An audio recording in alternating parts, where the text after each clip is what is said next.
Hello and welcome. Thank you for joining us here for this Boston University Institute for Sustainable Energy webinar. My name is Lawrence Jones. I'm the Vice President of International Programs at the Edison Electric Institute. I'm also a Senior Fellow here at Boston University Institute for Sustainable Energy. And it's a pleasure to be here to moderate this, what I think is going to be a very interesting webinar, Energy Water Nexus Transition to Address Climate Change, as part of the Energy of the Future series here at Boston University Institute for Sustainable Energy. With the Edison Electric Institute, as I said, we represent investor-owned utilities in North America. We also have over 65 international electric companies as members of EEI that have operations in over 90 countries. Today, conversation is going to be with myself, and obviously our guests or the speakers will be Dr. Jackie Ashmore, who's the Executive Director at Boston University Institute for Sustainable Energy. You will hear from Jackie shortly. And then also Professor Gustav Olsen, Professor Emeritus at Lund University in Sweden. Before I turn it over to Jackie, who will say a few words about the ISC and then also talk about her presentation and her thoughts on this very interesting topic, I'd like to just set the scene by just sharing a few thoughts with you in terms of what we're going to be discussing today and putting it in a broader context. And the broader context of what we're discussing today obviously has to do with the issue of global climate change as things are evolving around the globe. And I'd like to do it by first just sharing with you this slide, which is from the World Economic Forum, the Global Risk Report. And you'll notice that this is done every year. It's been done from the last couple of years by WEF. And if you focus on the dates, the years, you see the different focus areas of what they consider to be evolving risk landscape, everything from income inequality, extreme weather event, and climate action, infectious diseases. And you will see that from 2017 through 2021, actually, extreme weather has been ranked the first in terms of global risk by likelihood. And then you'll see also that climate action, human environmental change, infectious disease have also been ranked there. But then if you go to the next slide and talk about top global risk by impact, what is interesting is that in 2020, water crisis was amongst the five. In 2019, water crisis was there again. In 2017, water crisis was there. And so what we're going to talk about today, this idea of looking at the water energy nexus transition, is because much of the conversation around climate change often focuses on one sector. You talk about the energy transition, you talk about changing the water system. But what we'd like to do today is to discuss the interconnection, the interlinkages between those two very important sectors. So instead of just talking about water transition or energy transition, we want to talk about the interdependencies and the nexus transition. And I'll just end by saying, why is nexus thinking so important as we talk about resilient systems? And I believe it's because nexus thinking allows us to bring all the different tools to bear. So I almost see nexus thinking as sort of the Swiss knife, where by using nexus thinking, we have the ability to explore so many different solutions to solve the grand challenges we're facing.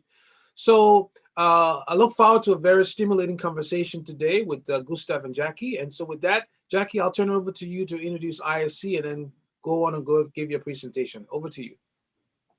Thank you so much, Lawrence. And it's a pleasure to be here with you and with Professor Olsen today. And I'm really looking forward to this conversation.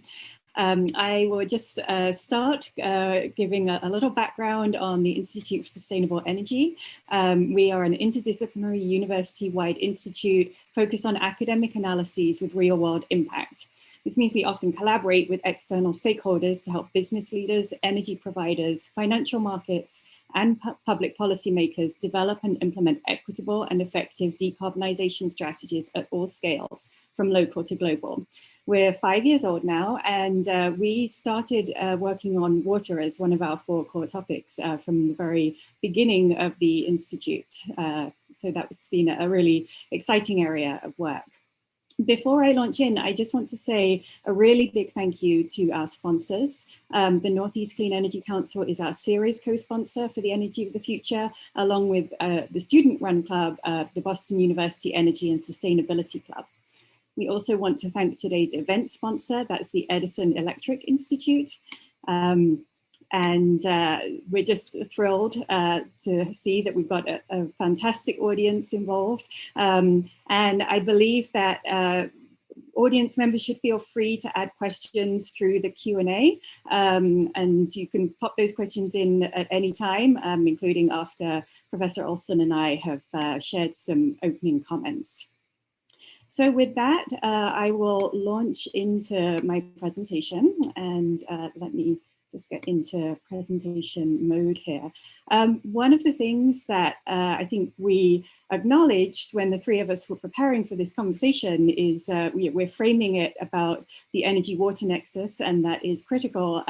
However, food is also a part of that set of system interdependencies. And I just wanted to say a little about that in these opening remarks before focusing in on energy and water. So here's a little context on population. By 2100, we expect the Earth's population to grow from 7.6 billion people to 11.2 billion people. And in terms of climate change, obviously with the horrific stories and images that are coming out of Texas right now, this is front and center of mind. Business as usual scenarios project a 4.8 degree Celsius increase in the mean global temperature. And in terms of agriculture, by 2050, global food production would need to increase by 50% to feed the more than 9 billion people projected to live on our planet. Today, one of the things that I think we sometimes fail to kind of really consider as regularly and as intensely as we should do is that across the world, we have 1 billion people who lack access to clean drinking water. And unfortunately, that number is increasing rather than decreasing. So, I kind of put this together to represent, some aspects of these interdependencies between energy and food and water. You can see up at the top, 12.6% of US national primary energy consumption in 2010 was direct water-related energy consumption. 52 billion cubic meters of fresh water is consumed annually for global energy production. Then you've also got some additional facts around the way that energy and the food and agriculture sector interplay, as well as how much water is required for agriculture, 70% of global fresh water withdrawal. So just zooming in now on the power and the water sectors, obviously the utilities are really central to all of this. And this diagram shows the electric utility systems processes across the top, and then the water utility systems across the bottom in blue. And then you'll just see that there are so many points at which there's an interrelationship between supply and generation, between wastewater treatment and generation, between reuse distribution and generation. And then you've got the end users on the retail end who are also obviously consuming both. So this kind of maps some of the areas in which there are connections. One of the topics that we've thought about a lot at the ISC and worked on a lot in the last 5 years is around integrated water management. This is sometimes referred to as One Water in other parts of the world. And this really thinks about how we can understand the interconnectedness of water, both different parts and different states of water, whether it's your clean water, groundwater, surface water, wastewater, whether that's grey water, black water, but think about all those different aspects of the water system, and also think about it in relation to energy, think about it in relation to food, in relation to land use and planning. And so a whole whole framework has grown around this integrated water management process, really started very strongly in Australia and then has spread to other parts of the world, including the US. And one thing I'll just acknowledge is people tend to refer to One Water in various ways, and so everybody has their own kind of description of it. But I picked out a few things that we've focused in on as really central. One is around coordinated stakeholder management. And so recognizing that that stakeholder group is incredibly broad and includes community members, it includes urban planners, and just really ensuring that when water decisions are made, the full repercussions for different groups of people are accounted for. There's also the question of the cost of water, and one of the shocking things when you really start to dig into this is how little we pay for our water, and that presents some real challenges in terms of lack of investment in infrastructure that at some point catches up with us. And then another piece of this is thinking about the environmental flows and the toll that our human needs can take on those and the implications of that. So understanding that and how different decisions can affect that is also important. There's the concept of the water utility of the future, analogous to the electric utility of the future. This is something where you can kind of shift the thinking from we're not simply supplying a commodity, but we're providing a service. And key aspects in a shift to the water utility of the future involve thinking about sustainability, measuring sustainability, and resilience, and then this integration that I've already spoken to. So just a couple of thoughts on changing our approach, and obviously this is going to be a big part of our conversation, but just a few things to kick this off. The times at which water demand for energy and for food production exceeds the available supply increasing and really presenting some substantial challenges already, which are only projected to increase. So on the energy side, we can look at how we can make production less water intensive, noting hydropower and wind are notably low in water use. And on the other hand, biofuels, fracking and fossil fuel production are all water intensive. On the water side, there are a whole set of sustainability metrics that we can use to think about water resource management and ecosystem protection and assess how well we're doing on that, measuring it and tracking it, and then adjusting our approach as needed. And then on agriculture, just focusing in on water and energy efficiency measures, managing water use for biofuel production, thinking about the implications of our meat and dairy-based diets, and especially the regions of the world where people are moving from starch-based diets towards a meat and dairy-based diet, just figuring out how we address that shift in a way that doesn't create yet more problems than the challenges that we're seeing today. And so that brings me to the end of my remarks, and I will hand over and looking forward to questions and discussion. Thank you so much. Thank you, Jackie. This is interesting. You certainly cover a couple of interesting points, and we'll come back to that regarding the approach, changing our approach in terms of how we look at the water, energy, and the food nexus. And I'm very pleased that you brought food into this conversation, because I think it's going to be critical for us going forward, how we deal with the issue of food. So now it's actually a great pleasure for me to introduce our next speaker, Professor Gustav Olsen. Gustav has devoted most of his life to not just water, but also to automatic control systems. He's a dear friend and someone who has also, to put him on the spot, make him feel a little bit uncomfortable, has also been a mentor of mine. So a lot of the things I do in life that I fail at is because I learned from Gustav. So, but the things I exceed, I also learned from Gustav. So Gustav is going to give us his presentation. And I should also say he's a prolific writer in terms of the many books he's put out there as it relates to this whole issue of water, energy, nexus, as well as articles he has written over the years.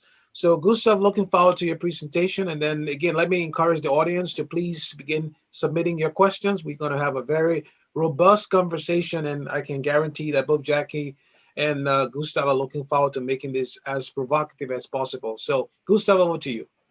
Thank you very much. And I hope we'll have a vivid discussion.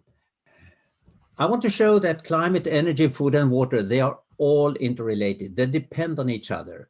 And once we start talking about one of them, it's going to be influencing the other ones. And you should see that they are all influenced by the population increase, as Jackie also indicated before, the urbanization, and not the least about the lifestyle in our high-income countries.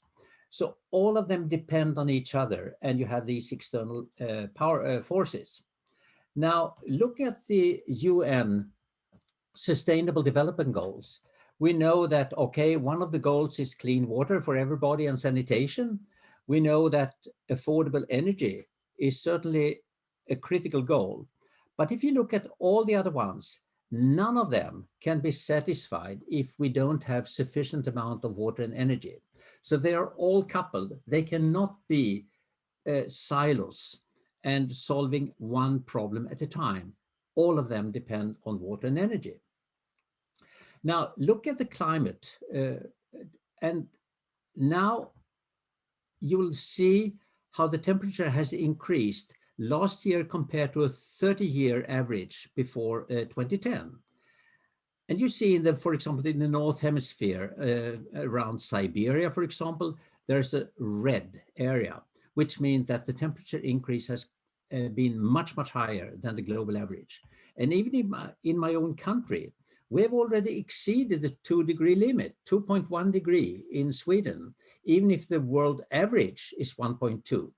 So you will see that temperature change in the Northern Hemisphere is much bigger. And that's, of course, influencing the whole environment. Now, Paris had a goal of 1.5 degrees centigrade, and we have reached 1.2 today. And we will reach 1.5 in about a decade only. And if all countries would obey the Paris Agreement, still we would approach 3 degrees, which would be catastrophical compared to the 1.2 or 1.5 degrees, as we have seen already today. Now, we all have seen the news from Texas, how Texas is freezing. And of course, a populistic way of expressing this is, okay, we need more global warming in order to avoid this kind of winter. But actually, this kind of winter is caused by global warming. And this is a little bit more difficult to explain, but we have to get prepared for extreme weather, too cold, too warm, too dry, too wet, both with our water systems and our power systems. Long-term planning is getting needed. And the point is that both in water design and in power design, we cannot only trust old historical data because history is changing. And this is one of the explanation. I'm not a climatologist, but at least if you listen to the climatologists, this is the dominating hypothesis. If you look at the jet stream going at about 10,000 meters altitude from west to east, you will see that the speed of that jet stream depends on the temperature difference between the Arctic area and the tropical and temperate areas. And this difference now has decreased. And this means that the speed of the jet stream is decreasing. And like a river, it's meandering now. And that's why you can see that this jet stream that works as a barrier between the cold and the warm areas now has openings. And the jet stream is now reaching the Mexican border in the United States, so that the cold Arctic area can go down, air can go down all the way to Texas. And this is because of global warming. So it's very difficult to explain in a populistic manner. but this apparently what's happening. And we see the same pattern in Southern Europe around the Mediterranean, for example. Now, look at climate and what kind of influence or impact does climate have on water?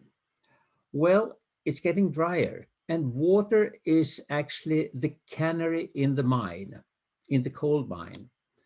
It's becoming drier in some places, it's becoming wetter in some places. I was in Cape Town in December 2017, only a couple of months before the day zero. And to the left, down there, you see the water reservoir in 2014, and 4 years later in 2018. And then you ask, is this something that's just happened because of weather, or is it related to climate change? And climate models have proven that climate change made the drought more than 3 times more probable locally in Cape Town. And this is also being demonstrated at other places. And you have seen the devastating fires in Australia and similar fires, of course, in California because of unusually dry periods that have indicated that fires can be turned on much easier. And now it's also becoming wetter. Actually, the largest and most destructive hurricanes are now 3 times more frequent compared to 100 years ago. And also they are stronger, they are more destructive, and they move slower over the sea. And actually, over the last year, it was found out that in the North Atlantic, 30 hurricanes in 2020 appeared, twice as much as the long-term average. Now, in Eastern Africa, we've also seen floodings and storms in Kenya, in Mozambique, in Somalia. And why does this happen? Does it have to do with climate change? Well, actually, there's something called the Indian dipole, the Indian Ocean dipole. And this is something similar to El Nino in the Pacific. So actually, you will see oscillations between the western and eastern part of the Indian Ocean. And for the last year or so, there has been a warm western part of the Indian Ocean. And this has caused a lot of floodings in Mozambique and other places in Kenya. And the temperature difference as a result of climate change has increased now to about 3 degrees instead of usually 1.5 to 2 degrees between western and eastern part of Indian Ocean. And according to climate science, this is a result of climate changes. And for example, there was last year a huge invasion of locusts in Kenya, destroying the food for millions of people. And there are several of these indications of climate change, weather becoming wetter. Now, how about energy influence on climate? And let me start with saying still 80% of the energy supply is from fossil fuels, natural gas, oil, and coal. And the rest are different kinds of renewable energies. Well, this is a statistic that disturbs me personally very much. This has to do with the electrification in sub-Saharan countries and in the developing parts of Asia. They use 50, 100, 200 kilowatt hours per person per year. And compare that with our high-income countries using 10,000, 15,000, 20,000 kilowatt hours per person. 100 times more. And now, who are we that can say that, okay, they all have to stop expanding? We have already expanded, but we keep most of the people at a very low energy consumption level. And actually, we can see that 10% of the global population is causing more than 50% of the problems. And as IPCC said, and many, many others have said, the poorest people are the ones that will pay the biggest price. Now, If you now look at the energy impact on water, let's take the Nile River as an example. Very soon now, the Grand Renaissance Dam is getting completed, and that's will be the biggest hydropower plant in Africa. Now they have to fill up the dam. And now you can see the conflict between Egypt, Sudan, and Ethiopia. Who has the right to the water? And the problem is that Egypt, of course, and also for Sudan, the Nile River is a matter of life and death for most of the people of the country.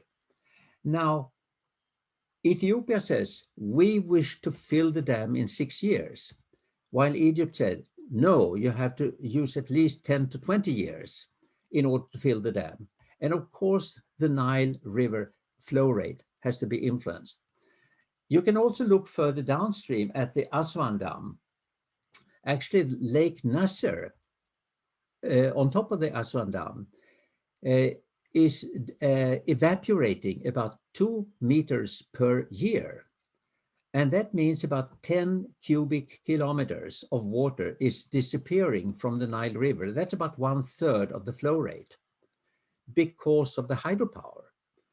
And 10 cubic kilometers, that's about 10 times Sweden's total consumption of water. In other words, Sweden having 10 million people, this is about the consumption of 10 Sweden.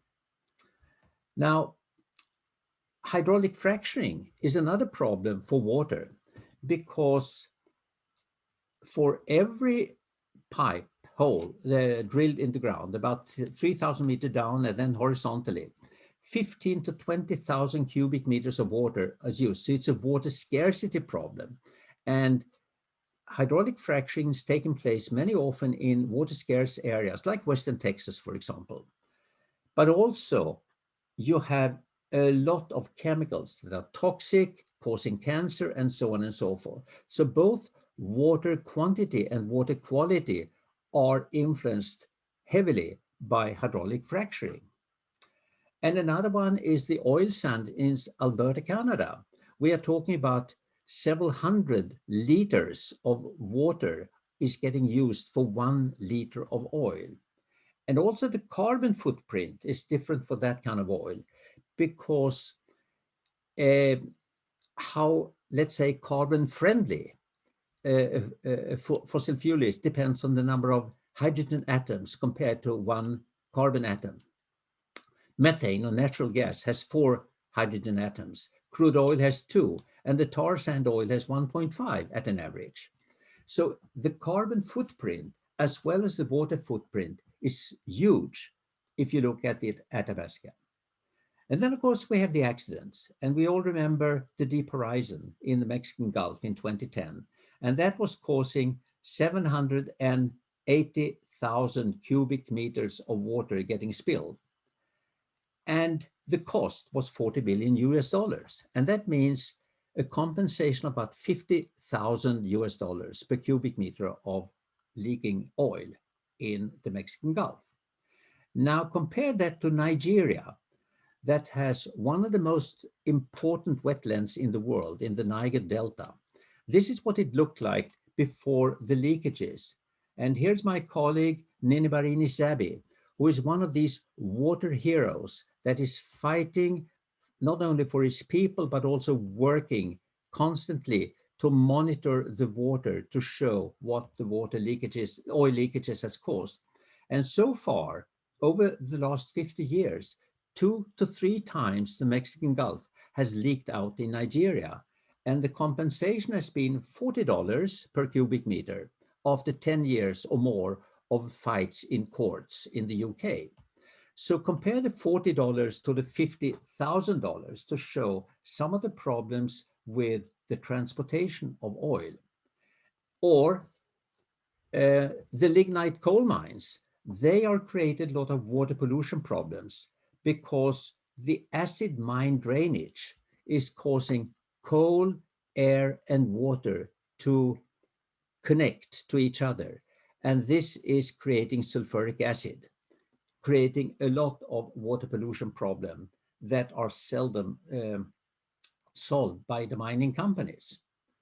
Or we talk about lithium as, one of the sources for renewable energy, lithium batteries in our cars, in our digital cameras, in our mobile telephones.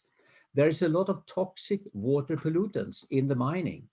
And also in Bolivia, who seems to be the Saudi Arabia of lithium, their lithium brine is evaporated by um, to create the lithium carbonate. And about 500 liters of water has to be evaporated for every kilogram of lithium carbonate. It's certainly not user-friendly. It's certainly not sustainable. And we have to keep that in mind when we talk about batteries, for example. What can we do? And looking at the carbon footprint and water footprint, we know that coal, electrical, and generation has a high carbon and water footprint. We can go down the carbon footprint by using natural gas. It's a fossil fuel, but it's a little bit more friendly. We can go down further by using nuclear, and hydropower can have a big, big water footprint because of evaporation in tropical areas. The world record is set in Ghana at the Akosombo dam, where 3,000 liters of water is used for every kilowatt hour. Otherwise, around 2 liters compared to the 3,000 is used for thermal power plants. Now, the water impact of energy is also important to know. And you recognize the Hoover Dam in the border between California and Nevada. If you look at the level of Lake Mead, you will see that it's 46 meters below the maximum level today. And this means that the potential energy of the water is lower. In other words, because of less water available, we cannot produce as much electrical energy in the Hoover Dam. And a similar problem is appearing in many other hydropower plants today because of water scarcity. And another one having to do with cooling thermal power plant. I'll just give you one example from the US from the hot summer in 2012, the Millstone nuclear power plant in Waterford, Connecticut. It had to be shut down for more than a week, not because of lack of water, but because of too warm water. And the water is taken from the Long Island Sound, and this has to be shut down because the cooling effect is not sufficiently good. So, of course, now we hope for solar and wind as the solutions, but we have to be very careful. We know that more renewable power capacity annually is added in water, solar and wind compared to all other fossil fuels combined. But how do we take care of the solar waste? This is a problem that is now appearing because the oldest solar plants are now around 20 years. Well, the fantastic thing with solar is it's scalable from the household level to the village level, the city level, and so on and so forth.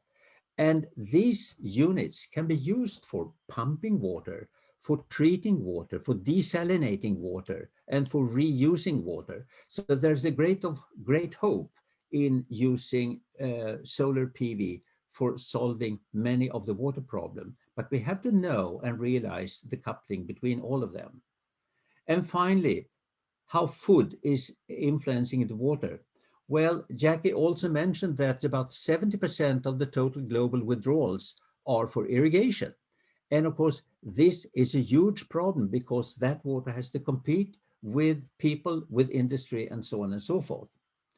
And just one little reminder that if you look at how much water is needed to producing 1 kilocalorie of food, the green areas are for different crops, and the red columns are for animal products.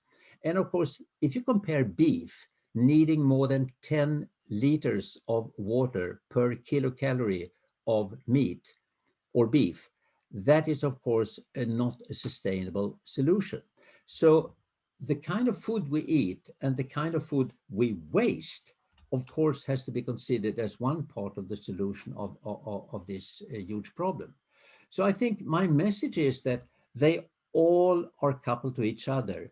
And unless we take a more integrated approach, as also Jackie mentioned about the water cycle, but water cycle together with the energy cycle have to be integrated for us to understand what to do in our system. And I think the true challenge is to provoke us a little bit is not technology, it's our lifestyle, it's our habits, it's our traditions. That's the real big challenge for all of us. And I tried to describe some of this in a couple of books here that you might. The one, Clean Water Using Solar and Wind, is actually available open access. You can reach it very easily on the net. So thank you.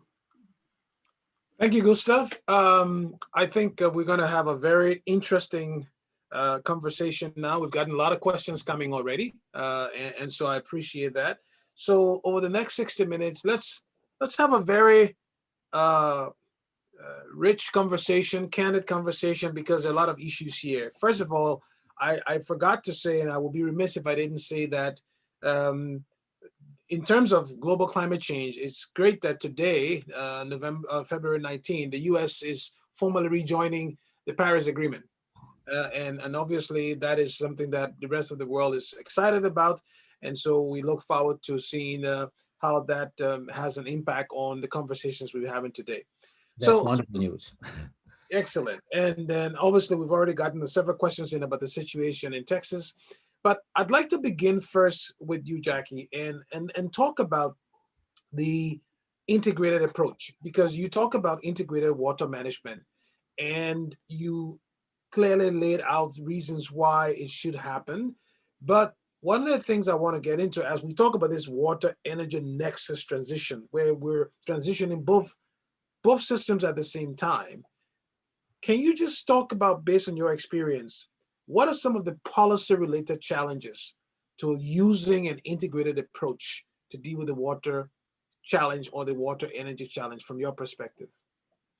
I mean, I think the number one policy related challenge is that there is no discussion of this nexus in many significant policy circles, right? And so you just have decoupled policies. And so that just kind of fails to provide any incentive for the people who are dealing with these systems on the ground to get together and figure out an integrated approach. I think one of the things is the way we operate is driven by how we measure success, and that needs to reflect our values. And so one of the things that I think can really help drive change is when leaders, whoever they are, maybe they're municipal level leaders, state leaders, policy leaders, when they flag to people, we will measure success by being resilient to extreme weather, and just kind of take those bigger viewpoints and really start to embed them into what happens in terms of 10-year planning, 5-year planning. I guess since Texas has come up, I'll just flag that San Antonio is a city with a rapidly growing population. And when you look at how they approached their plan to accommodate that population growth, they literally looked at, here are different ways that we can grow our city in a way that maps onto transit-oriented development. And for the scenarios they considered, they said, for each scenario, what is the associated water use? What is the associated energy use? What is the livability like? And they had conversations covering all of those issues with people in the community and made sure that the people who were the residents of their city and the people who elected these leaders, that people on the ground understood the trade-offs and that they were really built into the decision-making process. So I'd say that's an example of something being done well. And I know it's easy for us to kind of resort to hand-wringing, so I wanted to put a positive example out there. But I really think we have to require that our leaders start to think about and appreciate the importance of this nexus. So let's stay on that for a minute. And I will come to you, Gustav, shortly. But I just want to dig a little deeper based on what Jackie just said. So part of the challenge in your presentation, Jackie, you laid out. You talk about coordinated stakeholder management. You talk about accounting for the true cost of water. All of these things involves changing mindsets, right? It involves shifting how we think about it, right? And so let me just beat on the academics for a while. Both of you are in academia. Is there a structural problem in terms of how we view these things, even from the way we teach? Because if you're going to teach about holistic thinking, how integrated is holistic thinking in the educational system before you then get to the sort of civil society, institutional society? Can you just talk about what are you doing in your work to sort of push the notion of holistic thinking in academia? No, I really appreciate that question. Thank you. And you are absolutely right that as people who are training the next generation, we have a massive responsibility in this regard. And if we ignore that or fail to fulfill it, then shame on us. I'd say that one of the programs that at BU, which is really incredible, is the BU Urban program. It's NSF funded and it's for graduate students, and they focus in on biogeosciences. So it brings together students from the School of Public Health and students in our College of Arts and Sciences. And what they do is they are academic students aspiring to get their PhD, but they pair them with external entities, whether that's a municipality or somebody working out their climate action plan, or a company, or any entity that's working on something around urban sustainability. And the students work with that external partner for a period of time. And so it really supplements their studies. It gives them real world experience of, away from the lab, this is what people are grappling with, and this is how we have to engage. And it truly is very interdisciplinary. So I think that's one example. I could absolutely point to others, but a fair point that we just need to keep advancing this and ensuring that our students not only have access to these opportunities, but are really encouraged to make the most of them and learn from them. I also think we can kind of look to the K through 12 system and think about what are those students being exposed to, and how can we shift their curriculum in a way that helps them understand the incredible connectivity between topics.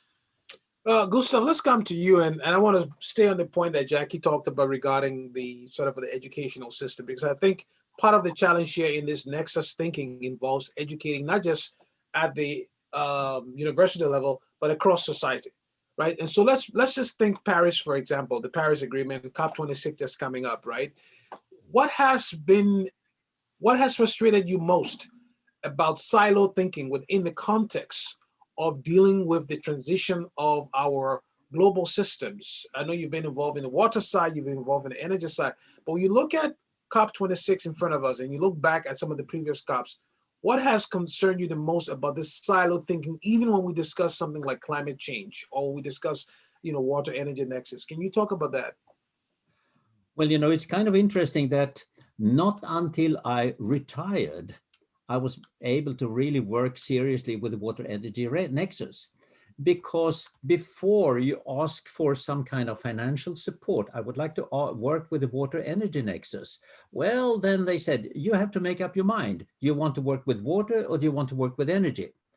And many people, of course, realized intuitively that you need a lot of energy, for example, for water operations, for aeration, for pumping, and so on and so forth. But very few people realized, and people in the energy industry was not very interested in the water issue, because you simply take water for granted. There should be enough cooling water for the nuclear reactors, and so on and so forth. And of course, if you use seawater, then there is enough water. But the water is becoming warmer now. So even in Sweden, one of the nuclear reactors had to be shut down for a short while because the seawater was too warm the other summer. Anyhow, so there is a problem here. And I think I completely agree with you, Jackie, about the academic problem, that we have to take the responsibility in the education. The problem is very often in academia that you are not always um, being honored for working in trying to combine two areas, because it's easier to dig deeper in one silo instead of trying to combine two silos. And it takes time to understand how these are related. And maybe you're not as productive during that year. And you can compensate for that the next year in terms of publications. But they don't listen to that. They look at your H index, they look at your impact factor, and so they don't look at impact, they look at impact factors. And this is the universal, uh, terrible measurement that is made now globally at all universities. Why not measure impact instead of impact factor? And I am in the position now that I can be more provocative as a retired, because I don't have any job to risk. But then there is another problem, raising the awareness of the water issue. People have a gut feeling how much they pay for 1 kilowatt hour of electricity. Very few people know how much they have to pay for 1 cubic meter of water. And this is one of the problems, because, and this is influencing our rating system. For example, in many places in my own country, 90% of the cost for the year is a fixed cost. So it doesn't make any difference how much I use. On the other hand, we should look at, for example, some African countries or also East Asian countries where, let's say, the first 20 liters are for free. Anybody should have, what's needed for life. And then the more you use, and this is exactly opposite to economic theory, the more you use, the more you pay per cubic meter or per liter. And people say that water is a human right, and of course it is, but it's not a human right to wash your car in the desert. So, we have misunderstood what we mean with a human right. And electricity is also a human right, but we don't get it for free. And of course, water is a human right. Well, you take it from the groundwater. Oil is also in the ground, but we don't get it for free. So, our whole discussion about what do we what is worthwhile for people to get. I think we have to think very carefully, and it's a human right both in Nigeria and in Sweden and in the US to have enough water, to have enough energy. So just to build on that, just quickly, I want to come back to stick to the more global thinking around the water energy nexus in the context of COP21. I mean, COP26 is coming in front of us. What message, and to both you and Jackie, what message do we want to send? Do you want to send to policymakers who are going to Glasgow, designing their NDCs? Most of the NDCs so far has overly focused on one sector, many of them the power sector, but the power sector is doing a good job in many countries now to clean up their act, and you see a lot of progress there.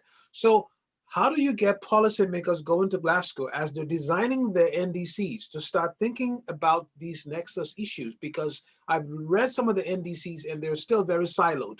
They're just picking one sector. So if you were going to send some message to the policymakers listening to this podcast, this webinar today, what would be 2 or 3 things you will tell policymakers that will be relevant from the standpoint of nexus thinking? First, Jackie, and then Gustav. I would really point to what's happened in Texas this week as not a one-off outlier that won't be repeated. This tragically is something that will happen again, and we need to build resilience against. And so, it's tragic, right? But when you see that human toll and societal toll, I would hope that we can hold that in our memories and not just flip to next week's headlines next week and leave this week's behind, but just, this is a wake-up call. And, if in, this complex solution that we're trying to put together, when we think holistically, we can create solutions that have multiple benefits, rather than being in a silo and pursuing a solution which satisfies the issue that you're thinking about in your one silo, but fails to address other issues, or maybe even makes other issues worse, right? I mean, if you simply want more energy, then you might pursue some really water intensive approaches. But just reminding people that we will pay the price if we do not incorporate more holistic thinking into the way that we pursue these solutions. Gustav, what are your thoughts? Well, first of all, I don't think we have valued water to its right price. You see, in so many places, for example, people pay for just the current operating costs for the water, not for the investments. And you will see some places where there is a real water crisis, not because of lack of water, but because of lack of money, because they haven't been investing in renewing the water system. So first of all, we have to make people aware of paying the right value for water. And in too many of our countries, water is much too cheap, much too cheap. We are not talking about 5 or 10% increase. My attitude is that even in my own country, the price should be at least 2 or 3 times more expensive to make it affordable to really supply water for the future. And then I agree with you, Jackie, about the tragedy in Texas and the lack of planning. And so many people are talking about we have to create resilient systems. What do they mean? Well, of course, you have to have some kind of insurance, but an insurance comes with a premium.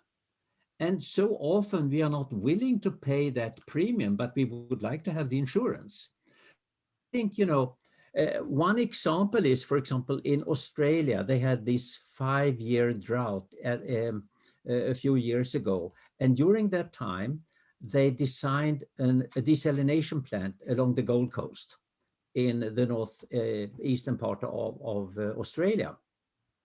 And then the rain came. And then, of course, people complained about, oh, now we have invested in a desalination plant that is not needed. And everybody complained about that. But we have to educate ourselves that, of course, we have to have some margin. And I'm thinking about, the power planners, the electric power planners in Sweden in the 1950s. Then they talked about, okay, what is the need 50 years from now? 50 years from now. And we are still enjoying their future planning.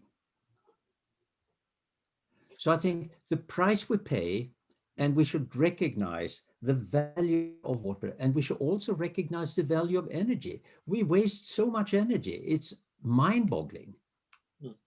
And if I can just pick up one piece, is that okay, Lawrence? So yeah, go ahead. I think this question about affordability and rate structure and investment has kind of come up a few times already. I just like to share one experience from my team's work. We had a utility in New Braunfels, Texas come to us and they said, here's our revenue target for next year. It is a higher revenue target because we need to invest in our infrastructure.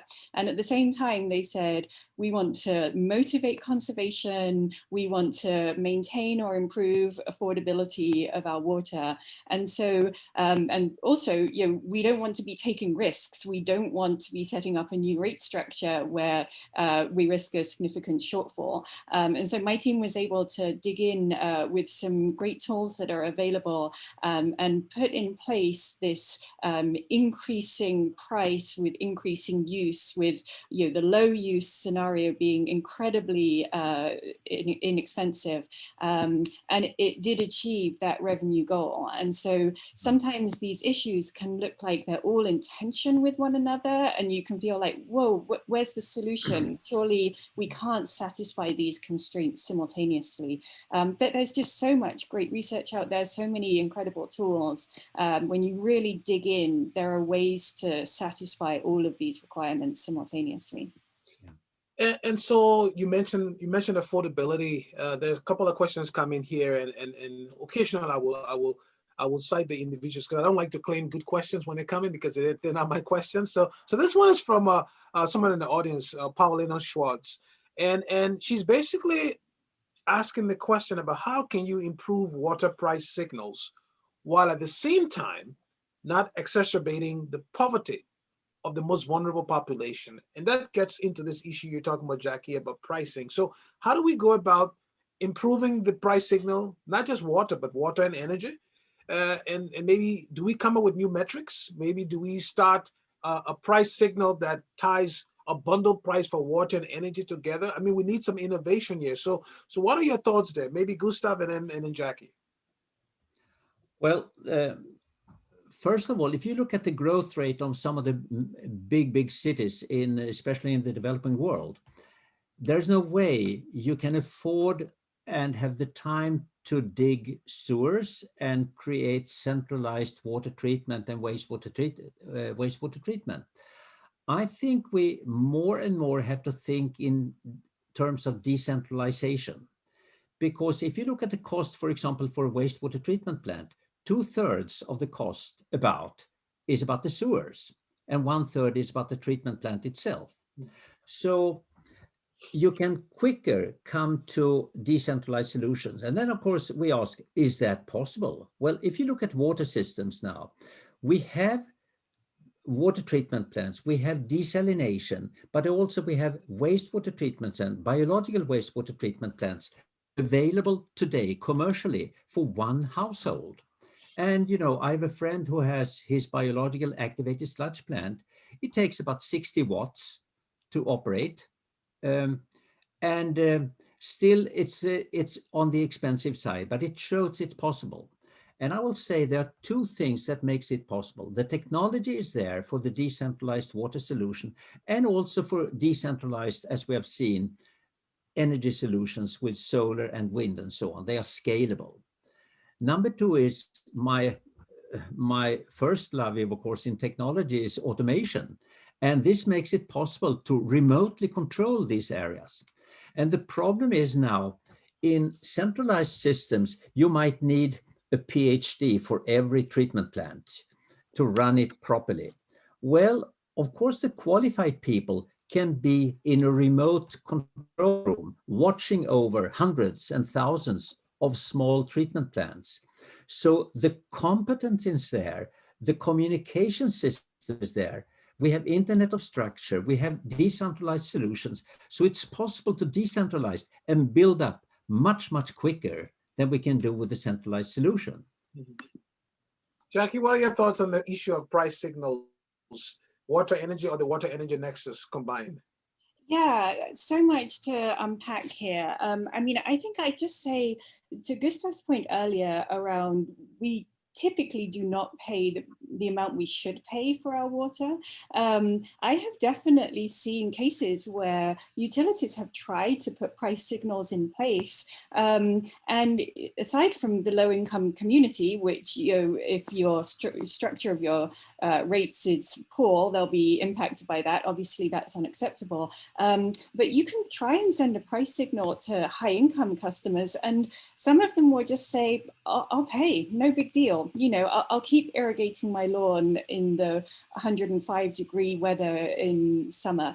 And so, the reality is that either we need to think in some cases about some very, very substantial price changes, or you have to start to think about other ways of providing a stick to some consumers.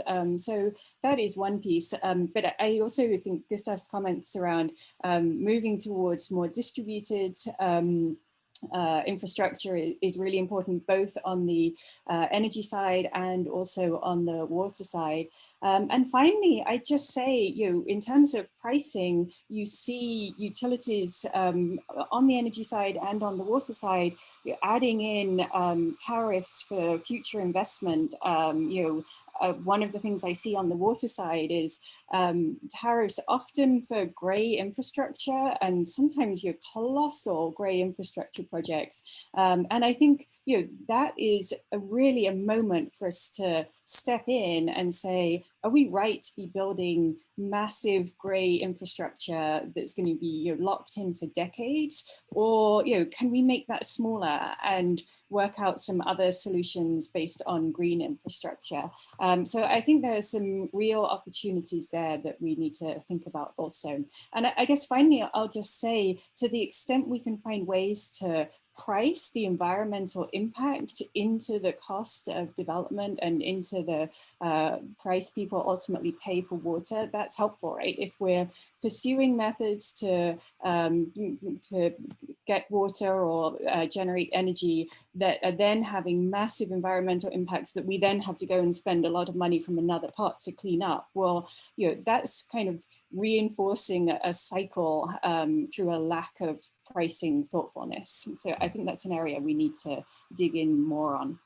So Jackie, you started your presentation with one statistic about population growth, and we have urbanization still going on, and it will continue. We have parts of the world in mega cities like, say, Lagos, Nigeria. We have Mumbai in India. We have South Africa, Johannesburg in South Africa, and other mega cities that are evolving around the world. And so the issue of decentralization is one that I have discussed with Gustav over the years, and I know it's an important thing. But in a city like Lagos, Nigeria, right, where they're so densely populated, it's going to be reaching to 75 million people shortly. You have the challenge of, like Gustav said, where do you put the sewer system? And so you will probably need a hybrid solution, because on the one hand, you will need large amounts of energy coming into those cities, which will require you to build transmission systems that are integrated, but then you don't have enough places to put the sewer system. So you need a hybrid approach, right? So just one last question on this topic. I want to move into the policy issues and get into some of the other questions we've gotten. How do we, in the context of holistic thinking, how do we get policymakers to start to embrace hybrid systems, hybrid regulation, so that you have a regulatory system that addresses both water and energy in a sort of a hybrid framework? Your thoughts, Gustav, and Jackie, and then we'll expand the conversation to some of the policy and financial issues. But let's talk about this hybrid regulation first. Well, one of the problems is organizational.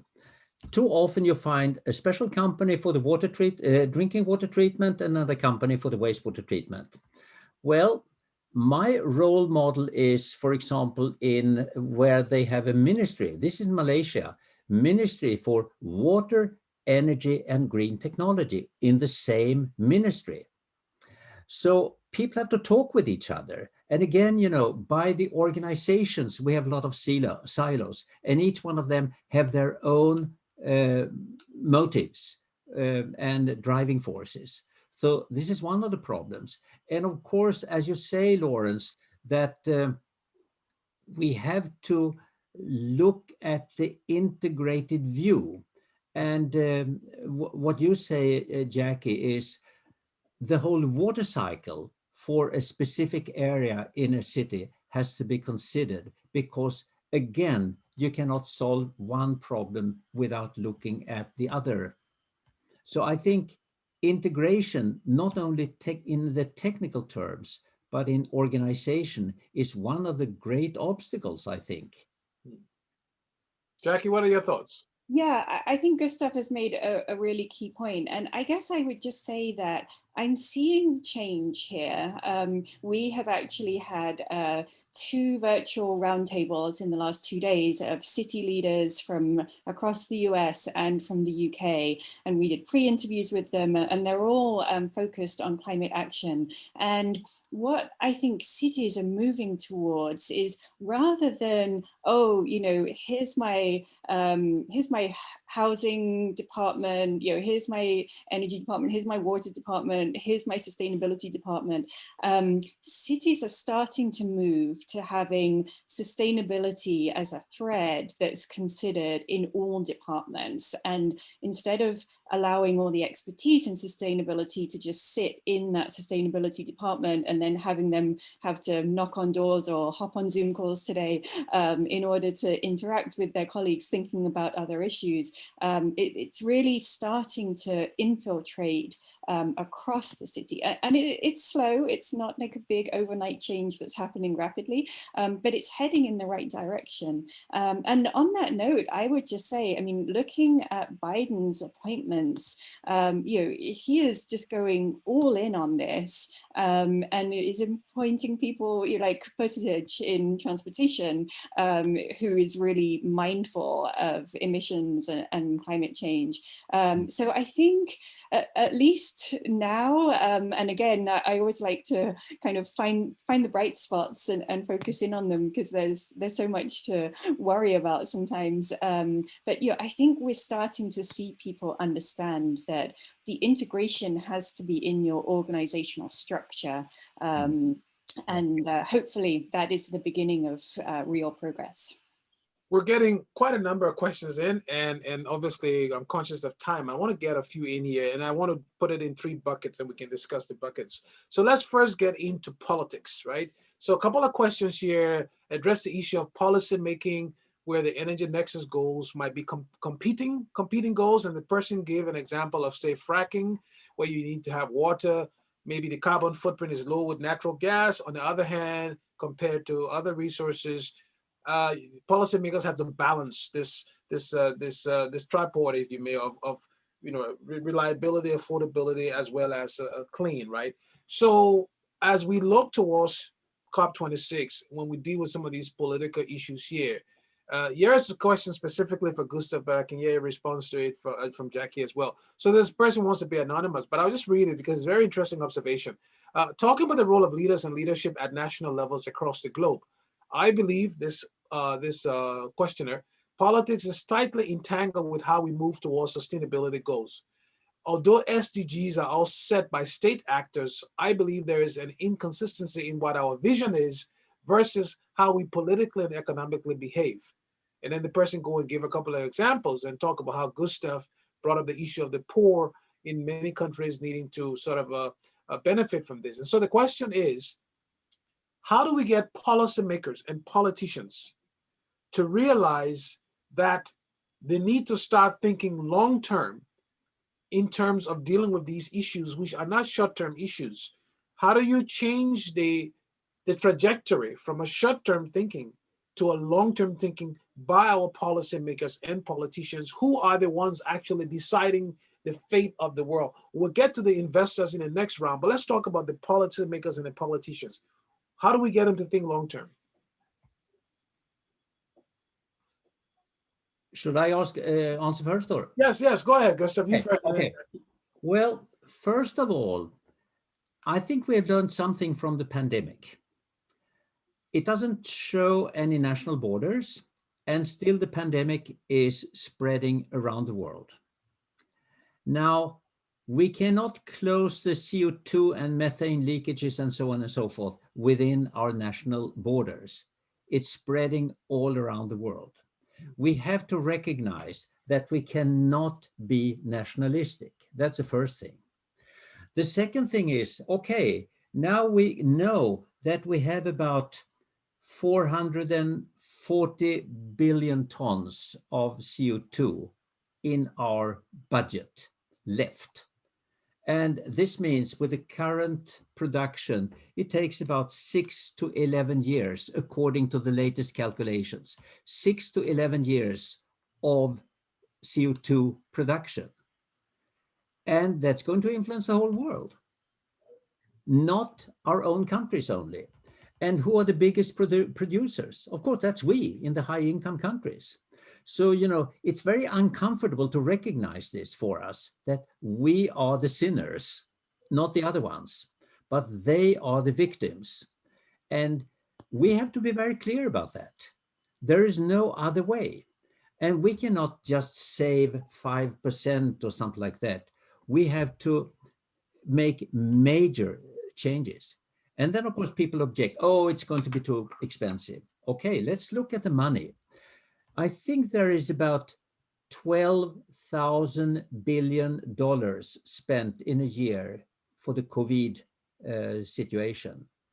And if you have 10% of that every year, some people claim, then we can solve the climate problem. So, it's not, we cannot hide behind economic issues. We cannot hide that all of this is global. And we, the 10% of the population, we are the ones that can do anything about it. We shouldn't ask people in Nigeria or in Ghana or in Bangladesh to do the job. It's on us. And Yeah. I think this is very uncomfortable to say, but I think that's the only way.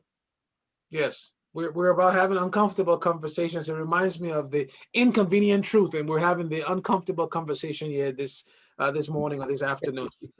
So Jackie, let's build on what Gustav said and tie into investments, because one of the questions I've gotten has to do with investments. How do you attract investments to build the infrastructure that's necessary?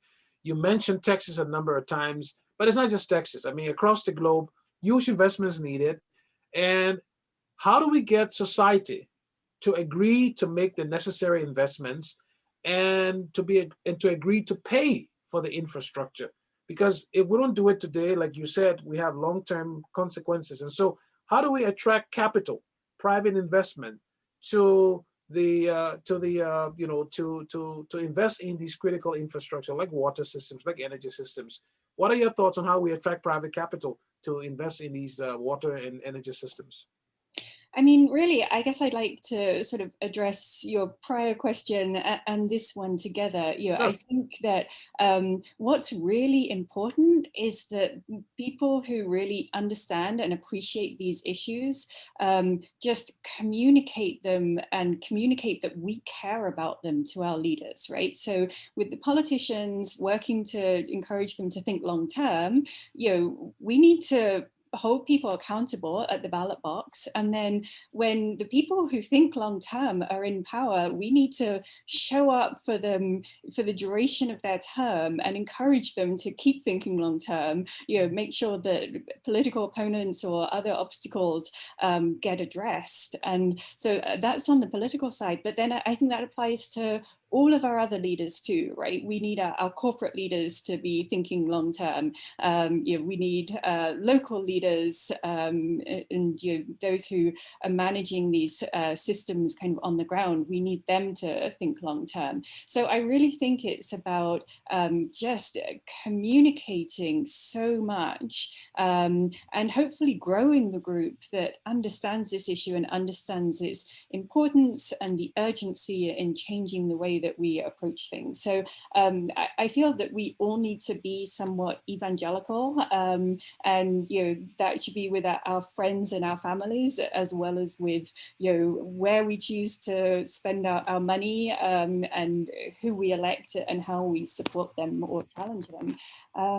But in terms of investment, I think that there are some really interesting developments in the water world these days.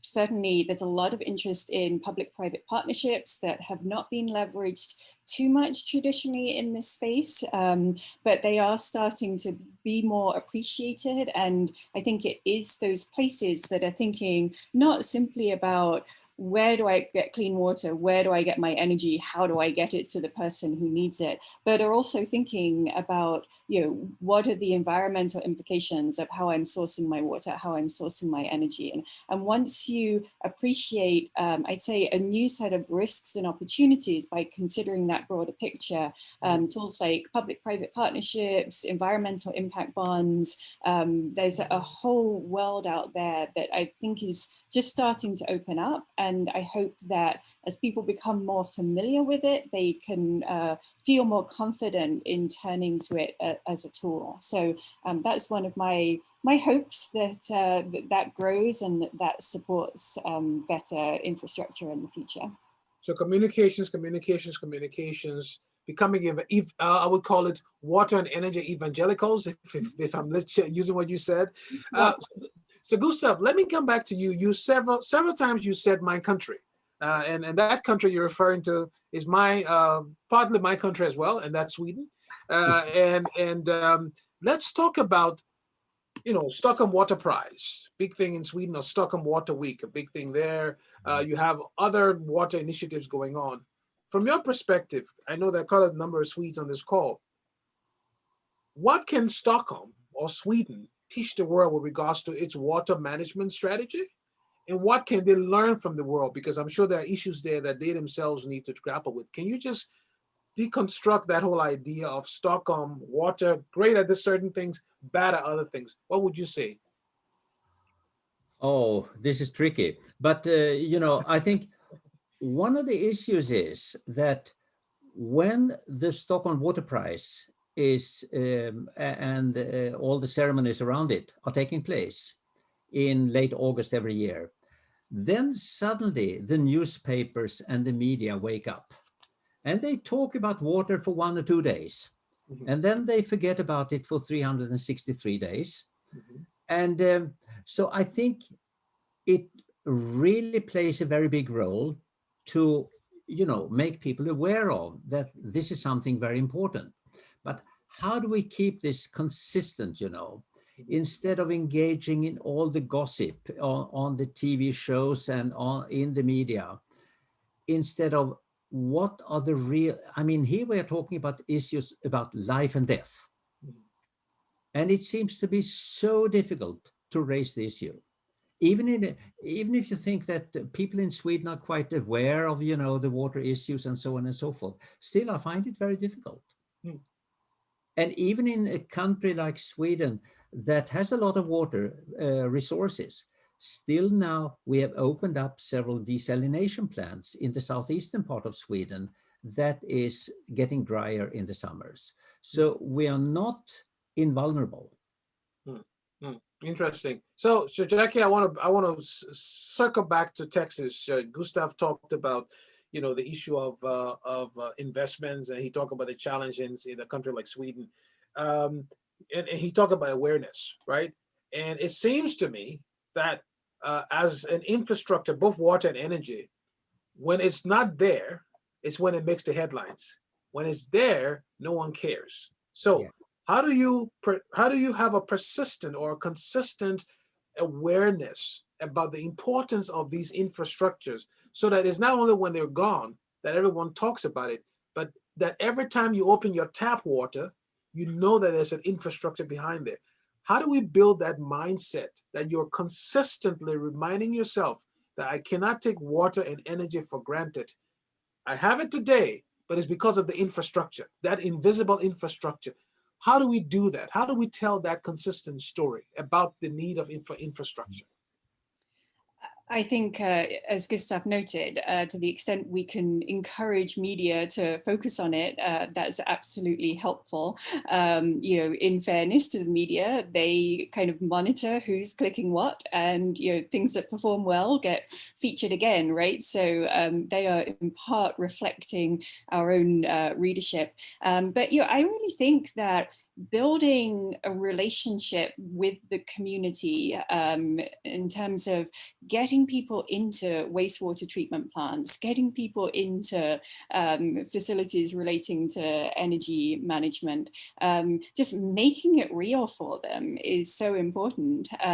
You can also do some really interesting things with just signage around, if you've got a wetlands area that serves a critical ecosystem need, then explain that to people. Have a sign that the just average person can read and comprehend and appreciate, and just explain its importance, so that every time somebody walks past, first time hopefully they read the sign, and then every time they notice it and they're reminded, right, it might just look like a nice sort of natural area, but it actually matters for water management, or similarly with things that support our energy system. I think we really, when we just allow things to be hidden, then naturally people don't pay attention, don't think about it.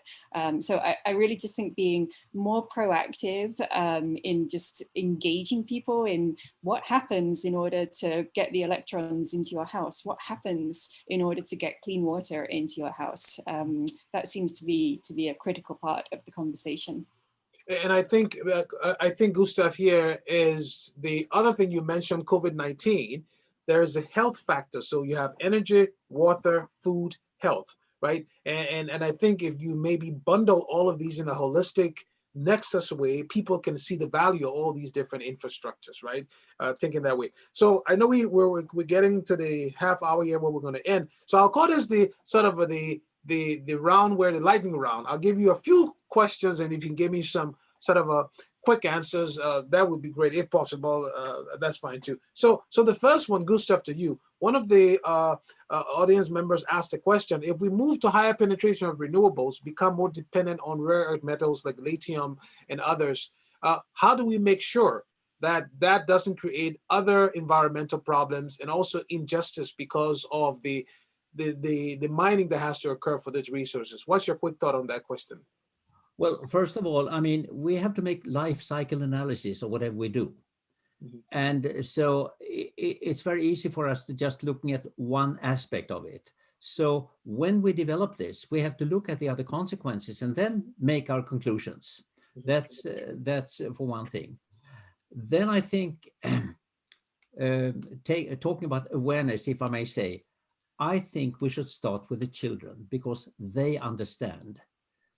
Primary school kids should go, every primary school kid should have been in a wastewater treatment plant to see how water is cleaned, that water is not automatically clean. Would you like to swim in this water? You can ask in the sewer, you know, and apparently the kids don't like that. And the kids can teach the parents. So I think every kid should be aware of water. Number two, as an automation man, I like measurements and feedback. Every kitchen should have a measurement of the water consumption and of the electricity consumption. This week, you consumed 20% more than your neighbors. Why did you do that? I mean, that kind of message. So I think there are things we can do. Okay, Jackie, here's one for you, and that comes back to research. What would be one or two of the key areas where you see research focusing on to address this nexus issue? Can you identify 2 or 3 areas where you think our focus should be in terms of understanding the water, energy, health, food nexus, that whole nexus framework? What's the missing research that still needs to be done? I mean, I'd say that really getting really detailed to understand what our different choices are and what the implications of those are is really important. You know, Gustav mentioned a paper when we were preparing for this that really looks at what's going on in California now and what are future scenarios, and you really get specific.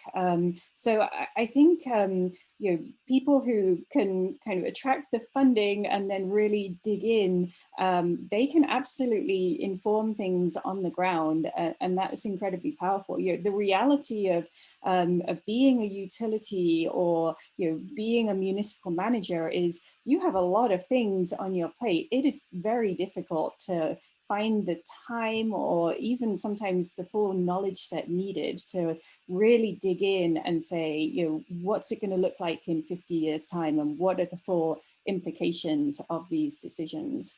And then as we've kind of mentioned already, I think just the more we're working at these interfaces and the more we're finding ways not just to sit in a single silo, but straddle them, that is incredibly beneficial. And finally, hopefully not simply publishing it and putting it in a journal and hoping people find it, but finding ways to get in front of the people who can use this and communicate it to them in a way that they understand. I think those are all really important. Gustav, here's one last one for you. I call this the politics of resilience, is the way I would classify this question. Jackie talked about planning. Planning is long-term, but after you plan, you have to execute, you have to implement, right? So from your perspective, how do we move from extensive planning and planning and planning to actual implementation and execution? What are your thoughts on executing some of these plans that are necessary for resilience to be built into the infrastructure? Oh, wow, that's a and then I think about Margaret Thatcher. She had a talk in front of the United Nations in 1989.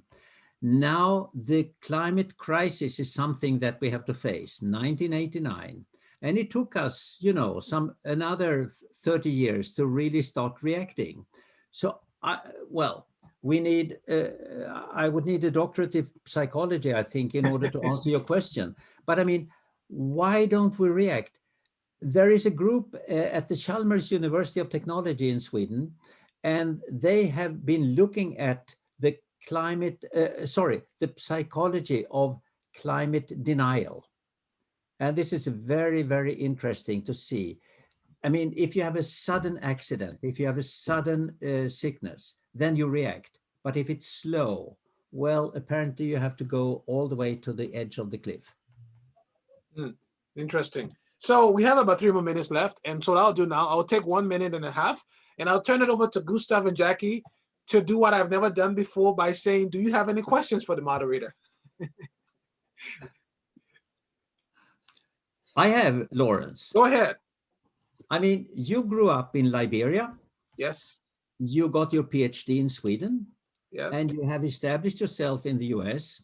You have a unique perspective of the world. And you know that countries look different. And I'm sure that you have learned a lot from that perspective in the way you look at these issues, both on energy and the water and on lifestyle. Yes. So I think what I will say, if you're asking me what I've learned, I think there are some common themes between these 3 regions where I've lived. I think the issue here is long-term thinking is critical, whether you're in Liberia, whether you're in Sweden, or whether you're in the United States. Wherever you are in the world, long-term thinking is the foundation for planning. The other thing I found common in those 3 countries that have lived is that human needs are common needs, right? Yeah. It doesn't matter where you are. You need water, you need energy, you need food, you need health. What is interesting is the commitments that is put in by politicians, policymakers, but also our willingness to be stewards of the environment or the stewards of the world. All of these countries, America, Sweden, and Liberia, they're all very rich countries in their own respective ways. The issue is, how do you manage those resources? How do you store those resources you've been given by your birth, because you were born there? So I think what needs to happen, Gustav, in terms of these 3 countries, the lessons I've learned over the years, is that nothing is impossible, but you have to focus on the long term. And what I've seen throughout these countries where I've lived is that countries or leaders who take the long-term view turn out to be much more successful than those who take the short-term view. And I think where we are now as a world, looking what's happening all over the world, is that we have, especially in the Western world, in the OECD countries, short-term thinking is driving our decision-making too much. And this is something that needs to change. So I hope that helped you. Jackie, any questions for the moderator? I guess I'd just be interested to bubble up one rather more detailed topic, but one of the issues around energy management and water management is that water is managed based on the watershed geography, and energy is managed based on very different jurisdictional boundaries. And so what are your reflections on how we address that? That's a very good question. I think if you look what's happening in the world today, where you see these jurisdictional boundaries coming to tend. So Gustav talked about the situation in Ethiopia with Egypt and Sudan. I think we're going to have more and more of that happening, because the natural resources at some point, they bring borders together, and the tension is created there. Now, on the other side, I would say renewable energy, for example, wind energy, it has no boundaries, right? I mean, that you can't say this is my wind, right? It's not your wind. The wind is going to blow where it's going to blow. So that's one of the things I think we need to take a different approach to these boundaries that have been created. The other way to mitigate the impact of the boundary issues is to see how you can share the benefits of this infrastructure. So if you build a transmission line that runs across multiple states, for example, or multiple countries, how do you apportion the cost benefit across those regions. And that's an area where I think from an academic standpoint, there is still a lot of work to be done in looking at the water energy nexus boundary issues, because I may need water in my country, but you may need that water for energy. So we have two competing needs. I want it for water, you want it for energy. So how do we use that one resource to accomplish two different means? So I did something I shouldn't have done, which is to unleash the panelists to ask me questions, but we were able to get in at least two questions. So to wrap things up, I'll get each of you the final word. We'll start with you, Gustav, and then Jackie, and then because I want Jackie, when she's done, to talk a little bit about the Institute upcoming events. So closing comments, Gustav, to you first. 5, 10, 15 years from now, when you look forward, where do you think we will be with regards to Nexus thinking? And where do you think we would have come in terms of addressing water energy poverty in a holistic way? What's your thoughts? First of all, I'm getting much more optimistic now than I was compared to 10 years ago, of two reasons. First of all, it's getting recognized that we have a nexus. That wasn't recognized widely 10 years ago. Number two is that when people are getting aware of this, I think that, and especially if young people get aware of this, we will get a hope. So I really hope that we can engage young people. And also, if we can realize that we have no national borders, we have to work together. And that has to be emphasized 100 times, that we cannot solve our own local problems without looking at our neighbors in the global village.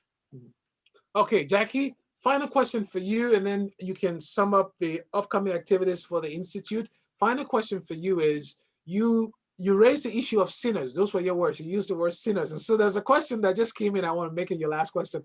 How do we, people in the developed world who are currently the sinners, within quotation marks, help the developing countries not to become like we are in the future, but still develop and still achieve a certain level of economic prosperity? How do we do that? Yeah, great question, and one I'm really interested in now. A team of us at BU, we are digging in on frontier communities in Africa, and how do we support their development, thinking a lot about the role of micro institutions and how the methods of Elinor Ostrom can be applied to understand this, and looking at working with some small companies that are working to bring solar to that area. So, I mean, I think first of all, we have to step up and acknowledge our history and the impact that that has had, and the benefits that we've received, and then what damage that has wrought elsewhere. So we have to acknowledge that, we have to be honest about it, we can't close our eyes to it, and then we have to step up and assume the responsibility of being part of the solution, and whatever skills we've got, we need to step up and apply those, and reach out and do that in a collaborative way, not just sitting in our university office working away, but really engaging with these other communities, whether they're halfway around the world or whether they're marginalized communities on our own doorstep. And so I think we have to take that as an ethical priority, and acknowledge that it's urgent, acknowledge that it's not easy. We don't know all the answers now, but we need to use all the things that we are privileged to have for the benefit of those people who have not received the same privilege. And so I think that's an incredibly high priority. Well, this has been a fascinating conversation. It's only 90 minutes and we could have gone on for another 90 minutes plus. I really appreciate having this conversation with both of you. I would end by saying, again, great day for the world. The United States is rejoining the Paris Agreement formally today. That perhaps create opportunities for greater discussion around Nexus thinking. I must say, Gustav, one of your slides that showed the electricity consumption per capita in the developing countries relative to the developed countries, with Norway saying at 25,000 kilowatt hours per person per year, and India at only 900. There needs to be a balance, and the question is, where is the sacrifice going to be made for people to, at least in that side of the equation, reduce that 25,000 to allow people on the other side to raise that 900 kilowatt hours per year. So really appreciate a nice conversation. Good Friday. I wish you all the best, Gustav. Jackie, over to you to summarize the events that are coming up, and then thanks to the audience. Thank you. Thank you. Absolutely. Thank you both. This has been magnificent. I want to also thank our sponsors. And so they are the Northeast Clean Energy Council, the Boston University Energy and Sustainability Club, and the Edison Electric Institute. We really appreciate their support. And then coming up in the ISC's Energy of the Future webinar series this spring, you will see them on the slide. Our next one on March 26th, Women Taking the Charge in Energy Storage to Advance Renewable and EV Growth. That's going to be an all-women panel.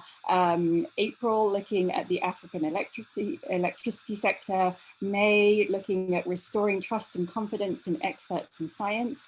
And then in June, looking at better environmental ESG metrics. So thank you so much. This has been a great pleasure, and we hope audience members will be logging back in on March 26th. Thank you. Have a good rest of the day. Good evening, Gustav, and goodbye, Jackie. Thank you very much. Thank you. My pleasure. Thank you. Bye-bye. Bye-bye.